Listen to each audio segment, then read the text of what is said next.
Most Barndominium projects don't fall apart because people aren't serious. They fall apart because they listen to advice from people who have never built one. The internet is full of confident opinions. We all know that. From people who have never bought land. They have not coordinated architectural plans.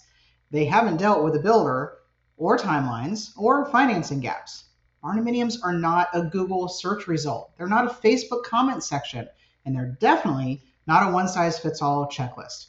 They are a sequence. Miss the sequence and everything breaks. That's why people feel overwhelmed.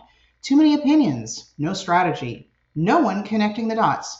You don't need more advice. You need someone who's actually built a Barndo. I'm the Barndo Chick. Click the link to get started down below.